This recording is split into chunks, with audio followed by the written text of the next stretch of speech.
बाबा जी प्रणाम।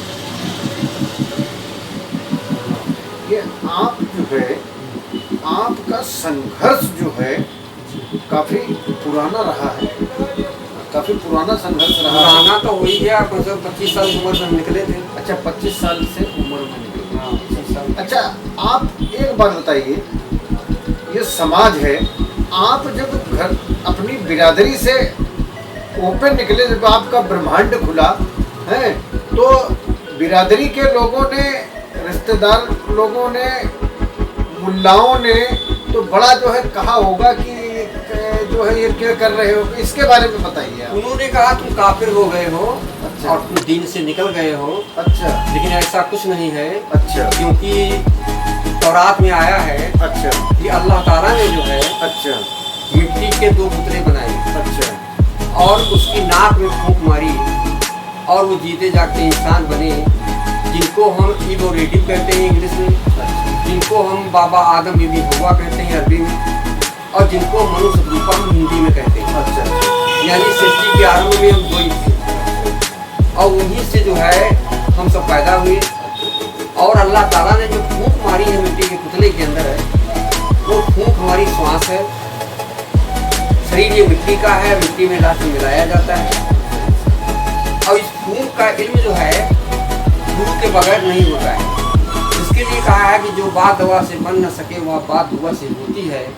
कामिल मुझसे मिलते हैं तो बात खुदा से होती है। कि मुर्शिद के बगैर, गुरु के बगैर रास्ता नहीं मिलेगा। अच्छा, ये मुस्लिम बिरादरी ने क्या क्या कहा आपके प्रति? देखो, ये तो पहली बात तो मुसलमान है नहीं। अच्छा। मुसलमान का मतलब होता है मुसलिम ईमान, जिसका पूरा ईमान होता है वो मुसलमान होता है। और हम भारत के रहने वाले हैं। हमारा भारत देश, ये बाहर से लोग आए। अच्छा। जो सिंधु नदी के किनारे हैं हम। हाँ। सिंधु से ये हिंदू हो गया। अच्छा। और 4 वेद 6-8 पुराण, कहीं पर हिंदू शब्द ही नहीं है। सनातन धर्म का जिक्र है। सनातन का मतलब होता है कि जमीन आसमान पहले जो था वो रहेगा। यानी सनातन धर्म। सनातन धर्म। और सनातन का मतलब होता है कि जैसे कि हम घर में भैंस पालते हैं तो कहते हैं लादिसानी कर दो, तो उसमें जो है हम लादिसानी करते हैं। और आपसे पूछा जाए कि वो भूसा से वो पानी कितना दूर है, तो आप कहेंगे नहीं, इसमें मिला हुआ है, सना हुआ है। अच्छा, आपने कहा लोगों ने लालच दिया। हाँ, लालच दिया कि हज कर आओ, पैसा देंगे आपको, उसमें खर्चा देंगे। अच्छा। दीन में वापस आ जाओ। हमने कहा दीन से हम अलग नहीं हुए हैं, हमने अंदर का इल्म हासिल किया है मुझसे से। अब वो जब तमाम दुनिया के लोग जब गुमराह हो जाते हैं, भटक जाते हैं, तो महापुरुष संसार में आता है मानव को समझाने के लिए। वो कहीं भी आ सकता है कि मनुष्य को समझाने के लिए आना तो मानव रूप में आता है, तो कहीं भी आ सकता है। वो सिख के घर में पैदा हो सकता है, वो हिंदू घर में पैदा हो सकता है, वो मुसलमान घर में पैदा हो सकता है, लेकिन वो महापुरुष सबके लिए होता है। राम आए तो सबके लिए आए, अगर मोहम्मद आए तो सबके लिए आए, ईसा मसीह आए सबके लिए आए, कृष्ण आए तो सबके लिए आए। महापुरुष किसी जो है वो सारी कायनात के लिए आते हैं। और महापुरुष रूहानी की इल्म कराते हैं, जिसके लिए भगवान कृष्ण गीता के अंदर कहा है कि मेरा दर्शन इन नेत्रों से नहीं होता है, मेरा दर्शन दिव्य नेत्र के जरिए होगा। जो तू देख रहा है ये मेरी रियलिटी नहीं, मेरी वास्तविकता नहीं है। वहाँ पर श्लोक आया है, भगवान कृष्ण ने कहा न तत् भावते न सूर्य न शशांको न पावका यद्गता नितरते तथाहं परमं। भगवान कृष्ण कहते हैं जहाँ सूरज, चांद, अग्नि, बिजली का प्रकाश न होने पर भी स्वयं प्रकाश है, वह मेरा परम धाम है। उस प्रकाश का दर्शन तो जो है इन चरण चक्षुओं से नहीं कर सकता है। आपको परम शक्ति प्रदान हुई है, इसे कहते हैं। सभी श्लोक वगैरह हर चीज बहुत है। आपको जो है बड़ा हमारे, मैं जिला लखीमपुर खीरी से बोल रहा हूँ, और आपका जो है ढकवा गांव पड़ता था, लेकिन जो है आप सनातन धर्म से जुड़े और बहुत ही अच्छा विचार जो है हमें बहुत पसंद आया। आपको किस नाम से लोग इस समय जानते हैं? हमको जानते हैं महात्मा आत्म ज्ञानानंद के नाम से। और हमारे गुरु जो है वो सदगुरुदेव श्री भोले जी महाराज। अच्छा अच्छा। और गुरु माता श्री माता मंगला जी है। अच्छा। हमारा हंस लोक आश्रम दिल्ली में बना हुआ है। अच्छा अच्छा। हमारे गुरु महाराज उत्तराखंड के निवासी हैं। जन्मभूमि उनकी कनखल की है।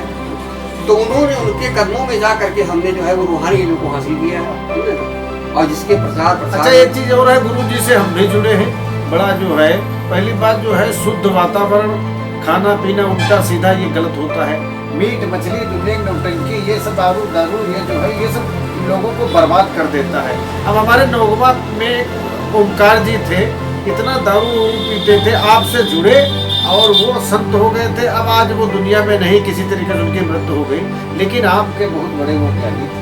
क्योंकि ज्ञान के अंदर, रूहानी इल्म के अंदर में ताकत होती है कि इंसान के जो है चेंजिंग ला देती है। जैसे कि हम इतिहास सुनते हैं कि वाल्मीकि को जब ज्ञान मिला, और वाल्मीकि भयंकर डाकू थे बताया जाता है, और ज्ञान मिला, ज्ञान लेकर के उन्होंने जब स्मरण किया, भजन किया, तो राम के जन्म की गाथा जो है 10,000 वर्ष पहले उन्होंने वाल्मीकि राम ने लिख के रखी। वहाँ पर आया है कि उल्टा नाम जब जल जाना। उल्टा का मतलब लोगों ने दुका अर्थ किया, मरा मरा करते थे, लेकिन नहीं, वो नाम परमात्मा का उल्टा है, वो नाम अव्यक्त है। क्योंकि राम तो जब पैदा नहीं हुए थे उस समय, वाल्मीकि से जो है 10,000 वर्ष के बाद राम पैदा होंगे। तो राम का मतलब होता है जो नाम समय रमण करता है, उसी को पाक नाम कह करके संकेत किया है कि उसको जुबान छू नहीं सकती है। उसी को सत्य नाम कहकर संकेत किया है कि वो परमात्मा का नाम सत्य है। और उसके लिए जानने के लिए आया है कि मिलेगा कहाँ से, तो कहा कि जो अक्षर को लेने आए राम नाम संतन घर पर, तज अभिमान ले मन मोर राम नाम हृदय में। तो वो परमात्मा का सच्चा नाम जो है हृदय में है, गोपनीय है, पोशीदा है। इसलिए उत्तरकांड में भगवान राम जब लंका से अयोध्या आए तो वहां पर उन्होंने कहा कि औरो 100 गुप्त मत सबही कहूँ कर जोर, शंकर भजन बिना न भक्ति न पर मोर। तो आखिर वो शंकर भजन क्या है? शंकर भजन का मतलब होता है, गोस्वामी जी लिखते हैं कि महामंत्र जो जपत महेशु और काशी मुक्ति हेतु उपदेश। उस महामंत्र का जाप भगवान शंकर ने किया और काशी में मुक्ति के उपदेश किया। मंत्र का मतलब होता है जिसको जपने में अंतर ना पड़े। इसलिए हनुमान चालीसा में हम पढ़ते हैं कि जपत निरंतर हनुमत बीरा, नासे रोग हरे सब पीरा। कि हनुमान जी उस नाम का स्मरण निरंतर करते थे। तो निरंतर हम राम राम नहीं बोल सकते हैं, हम अल्लाह खुदा नहीं बोल सकते हैं, कोई भी नाम का, कोई भी है वाणी का नाम जो है हम निरंतर नहीं कर सकते हैं। गोस्वामी जी लिखते हैं कि सबही सुलभ सब दिन सब देशा सेवक साधन स्तमन करे सा। हर देश में हर काल में सुलभ है। तुम्हारे विश्व में 363 भाषाएं बोली जाती हैं, उस हर जगह जो सुलभ है वो आखिर नाम क्या है? तो किसी विश्व का कोने का रहने वाला व्यक्ति हो, हर व्यक्ति श्वास लेता है। यहाँ तक है कि पेड़ पौधा भी श्वास लेते हैं। तो श्वास को लेने वाला कौन है, श्वास कौन ले रहा है, कौन छोड़ रहा है, ये श्वास कहाँ से आ रहा है, कहाँ से जा रहा है। इसलिए हमारे संतों ने कहा है कि ना मंके मिलेगा ना मदीने मिलेगा, अल्लाह ताला हर शख्स के सीने मिलेगा। मंदिर में देव भूत है, मस्जिद में सपन सफाई है, दिल दरिया में झांके देखो झलकता नूर इलाही है। इसलिए बाबा नानक कहते हैं कि मन मंदिर तन घेस कर अंदर घट में तृथनामा, एक शब्द मेरे प्राण बसत है बहु जन्म नहीं आवा। जो शब्द हमारे प्राणों में बसता है उसको जान करके जो भजन करता है तो जन्म मरण के चक्कर से वो आत्मा मुक्त हो जाती है। नहीं तो जन्मना मरना भी जो है, यहाँ तक बताया गया है कि जन्मत मरत दुसा दुख हुई। जितना मरते समय दुख होता है, जन्मते समय दुख होता है, 1000 बिच्छू एक साथ मिल करके डंक मारे तभी उतना दर्द नहीं होता है जितना दर्द मरते वक्त होता है। तो इस मरने का जो भयंकर दुख है, इससे कैसे बचा जाए, जन्म मरण कैसे छूटा जाए, तो वही परमात्मा का सच्चा नाम हमारे प्राणों में है। और उसका इल्म जो है, उसका ज्ञान जो है बगैर सदगुरु के संभव नहीं हो सकता है। मैं संत जी से जुड़ा हूँ और हमें बड़ा अच्छा लगता है। मैं ये अरविंद गिरी जी के फार्म से पहले ही पढ़ता है हंसलोक आश्रम।